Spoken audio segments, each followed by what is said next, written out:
determination and hard work.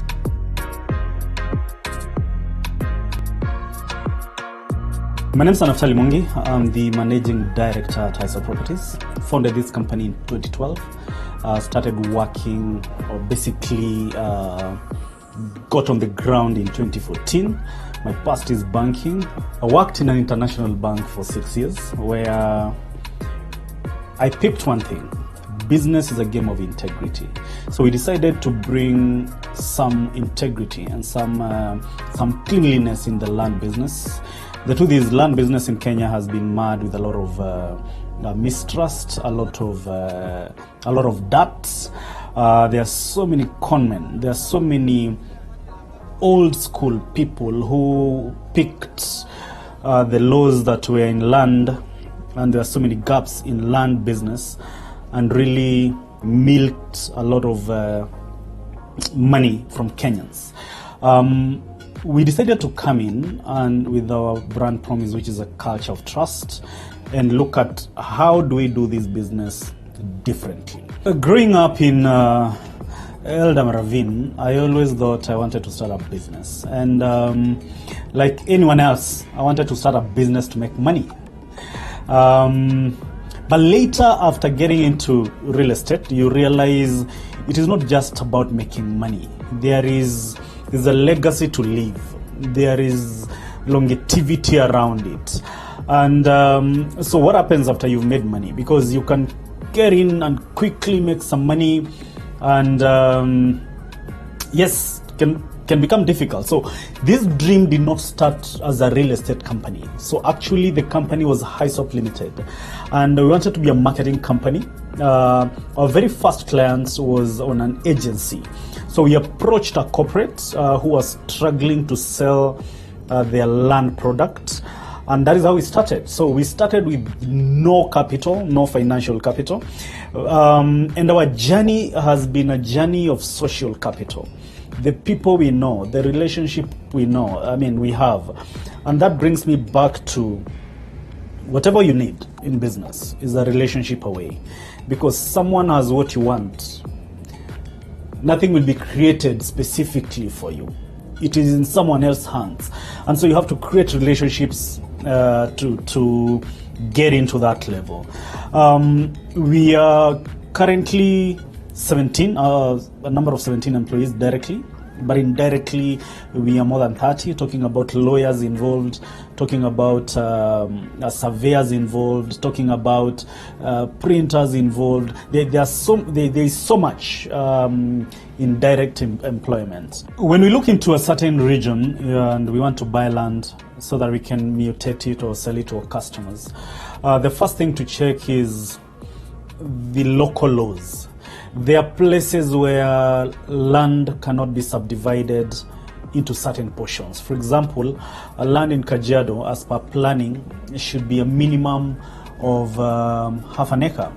Currently, has not been there, but currently. Will this change? Maybe. Will it not change? Maybe. So, in every local government, or call it county government, there is what we call zoning. So they have decided a certain place, certain region, you will not subdivide up to a certain portion of land. So that is the first thing we look into, because the question is how big portions, or what size of portions are we going to sell to our customers? Are we going to sell to them 50 by 100? Are we going to sell to them quarters? Are we going to sell to them acres? So every region has, for example, you cannot sell quarter of acres next to the beach, right? If you're buying in Malindi or Mombasa. And so those are the first questions we ask ourselves when you're buying land. So where do you get that information? In the lands office, in the land headquarters at the house, there is so much history in every region pertaining what land you're buying. So after we purchase, the next thing we do is subdivide. And subdividing is, we usually use government surveyors. I know, apart from that, we have a surveyor who will do the actual groundwork. The paperwork is done by government surveyors. Why? They are answerable, they are accountable, and they have got physical offices where you're going to get them. So there's a process from mutating land from 1 acre up to 50 by 100 or half an acre. There's a process, survey process that is done. After subdividing, what we do is we put common facilities. One of the common facilities is fencing. We do grading because we don't want to leave the land the way it was. We do grading, we do common, we fence the whole land. We also do water in some of the places. There are those places that we will be forced to do a borehole, because before we bought that land, many times does not have added value. So we add value on that land with those few elements: water, electricity, roads, clear roads. And I can tell you something, by the time we are doing that, prices go up. And so getting to clients, so first of all, we'll talk to our known clients. The policy is always from known to unknown. We send to them texts, we take them to the land, and I cannot overemphasize, 30% goes into them most of the times. Sometimes can go up to 50% depending on location. Clients book, because not everyone has got the whole amount. Maybe we're talking about 500k. So we will decide what duration do we give. We will give maybe 3 months, 6 months to clear. But we have partnered with so many financial institutions where if you want to pay that land in 42 months, in 48 months, so we will come up with plans on that. So you will pay the minimum, which is a reservation amount. Usually we play with between 60 and 120,000, depending on the price of the land. And then the rest, we look into either financing or installment payments. As the clients do this, we are preparing documentation for the title to mutate from our names to their names. So once you reserve and you pay the second amount, which is up to 40%, you are called into the company and you sign transfer documents. This shows that we are serious and we have concretized the process of you owning the land. After full payment, it usually takes a maximum of 1 month to have a title on your name. Now, let's talk about title deeds. There's so many title deeds, from lease up to freehold, and that's a talk for another day. But I'll tell you something: it is not enough to have a title deed just on your name and the title number. You know what you call the title number. So we're talking about a title deed and the title number. Anybody can print the title number. Anybody has got information on that title number. I mean, this paper can be available anywhere. What cuts the difference and what might not be hacked is usually this number behind. It's not named, okay? No name for it, but there is no such a number in any other title. And someone can replicate this, but they'll not replicate that number. So there's a number behind every title. And every time we receive them, that is the number we check first. Okay? That is the number we check first. We're looking at, has it been replicated? Because remember also, there are so many uncouth and bad people, if I can say that, at the land offices who collude with so many brokers. And after everything is clean, that is it. We organize for a titling day again with our customers on the ground, or we decide let them come for them in our offices. And nothing pleases us. Nothing gives us pleasure than when we are handling a title deed to a customer, because that is closure for that business. And after that, I had said before, we give them a certain questionnaire. How did we handle you? How was it? Did it take longer than expected? Would you refer us to friends and family? And that is the index that we use to measure loyalty. That is the index that we use to measure where are we heading as a business. I think one of the reasons we started this business and where the dream was born is being unsatisfied in employment. And there are so many people feeling the same thing, including my own staff. And that alone is a driving reason why you can get into entrepreneurship. It's not bad to dream. And so registered a business in 2012, as I said. And the truth is, put it in the shelf, never knowing what I want to do with that business, and get a list. What do I want to do? I wanted to get into vehicle in the motor vehicle industry. I wanted to get into the electrical industry. By the way, I'm an electrical engineer, but all that fell off. So we got into real estate by default. So many factors that I might not have time to tell pulled us into getting into real estate. But later, 6 years in the bank, I realized there is a talent in me, and that talent, one, was leadership. In the bank I was working in, I was the best employee like 4 years in a row. I was a team leader at a very young age, and that gave me a realization that there's something in me, and that something is coming up with a team. The who first, and then the what. So we came up with a team.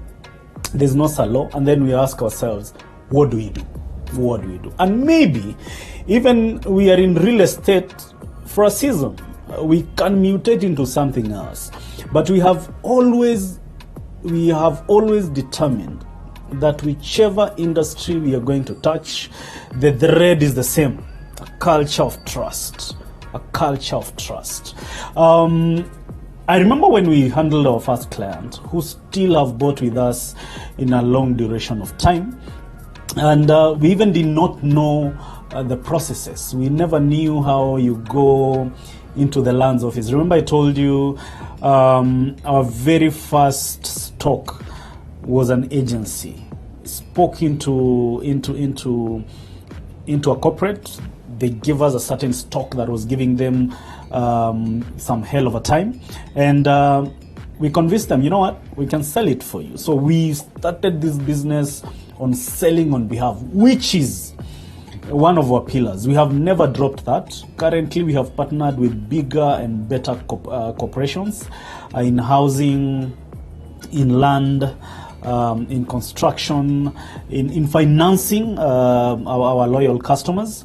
And that is how the dream has been running all through.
so many challenges. One of the challenges is getting the land. Now, how do you know someone is selling land somewhere on Kalunda Road?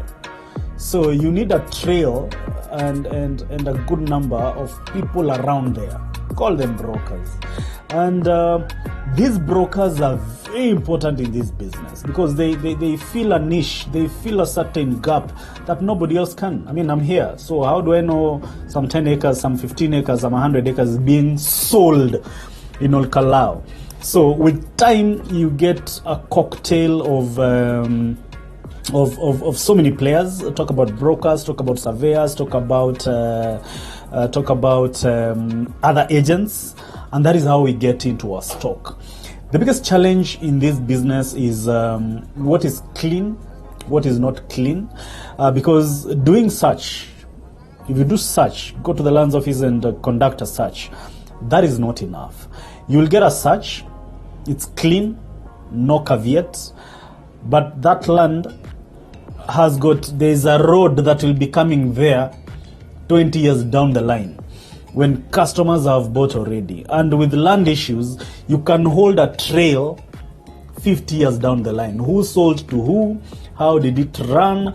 And so if you expose our customers into land or houses that are not clean, then that will come to us even 50 years down the line. Our name will be on the line because we have purposed that this business is not just for us. We would like to leave it to our children. We'd like to leave it to the young guys, and maybe go home and do something else. So we want to do it clean and lay a foundation for them. So there are so many challenges. You go to the lands office, the titles are clean, the documentations are clean, the people selling to you are genuine, but there are so many underlying currents in land. There is double allocation, land that has been sold to several people.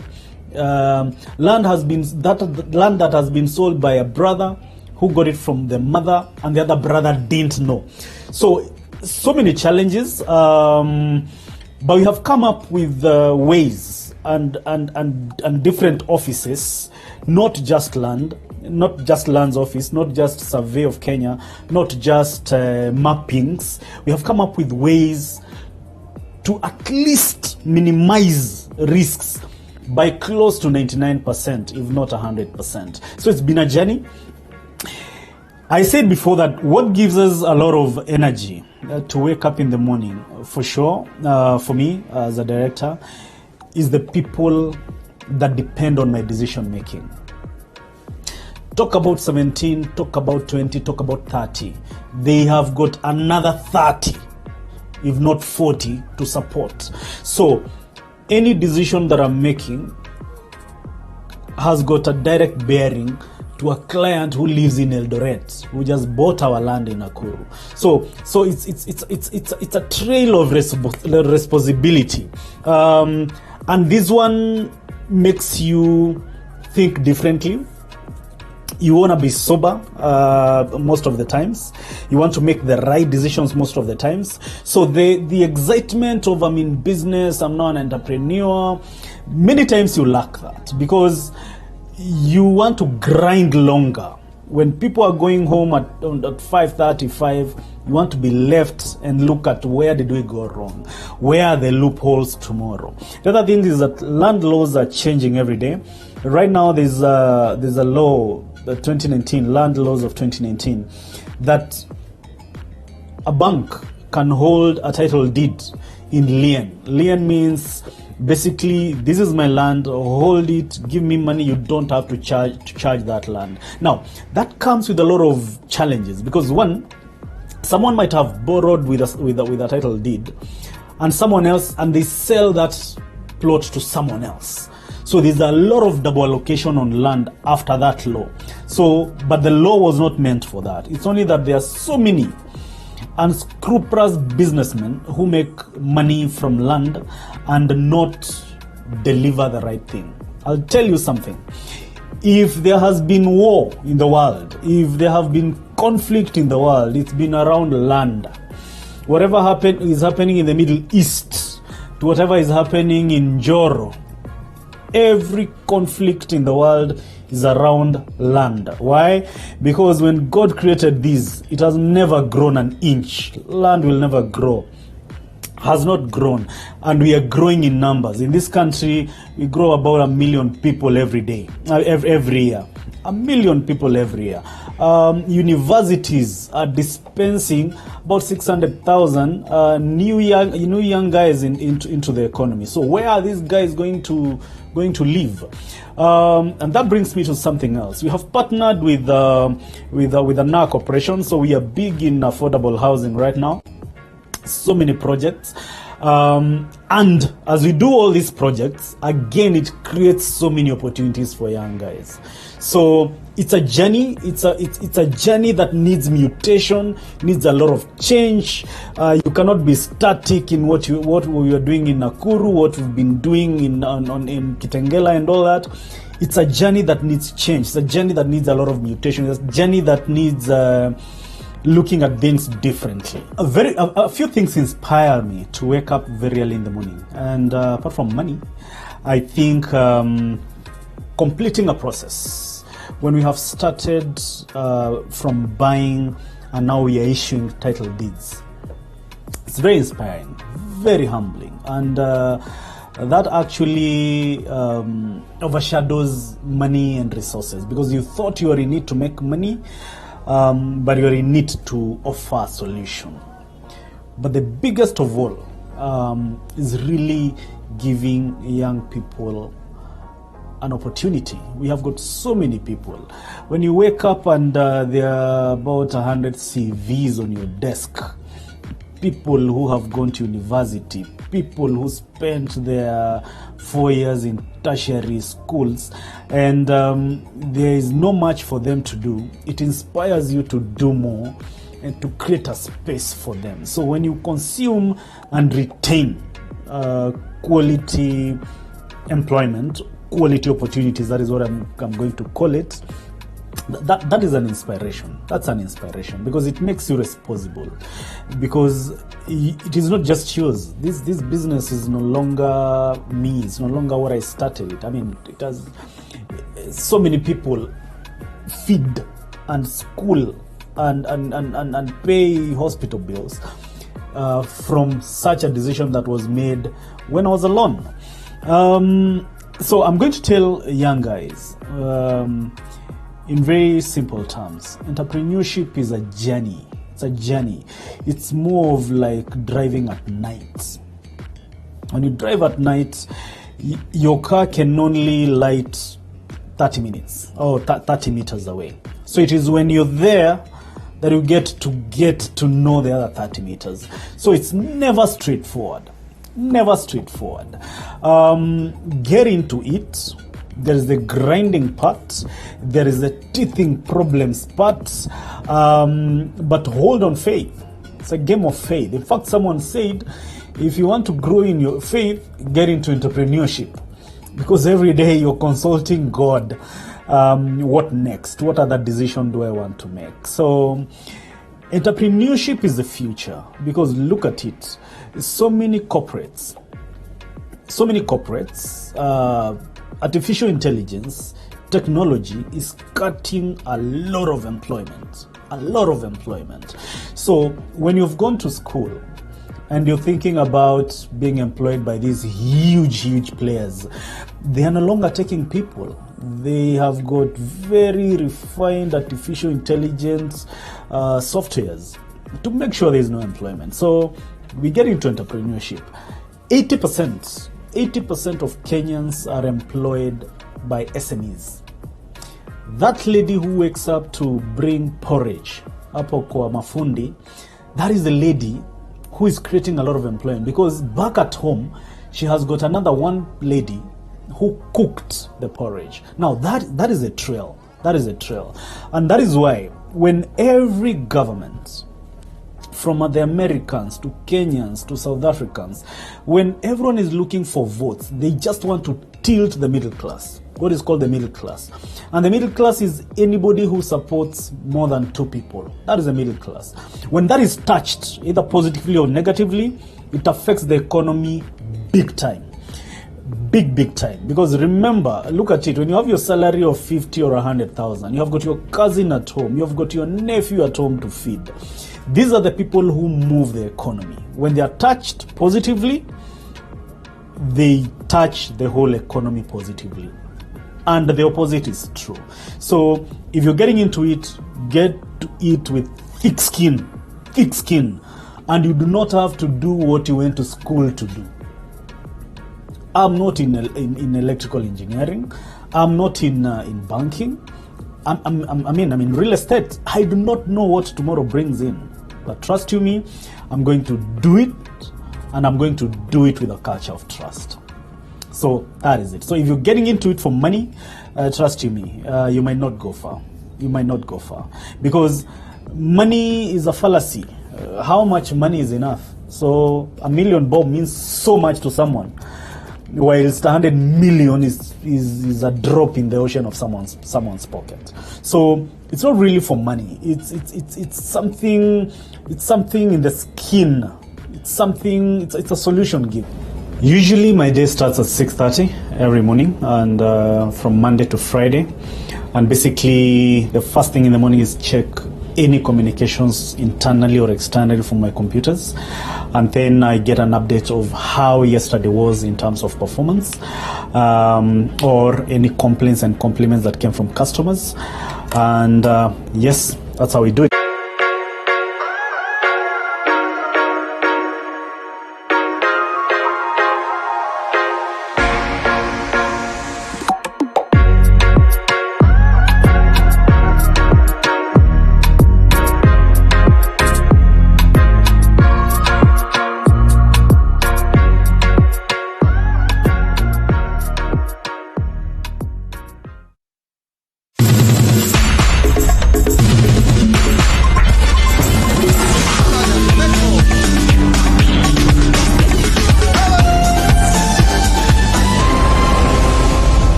We value your feedback.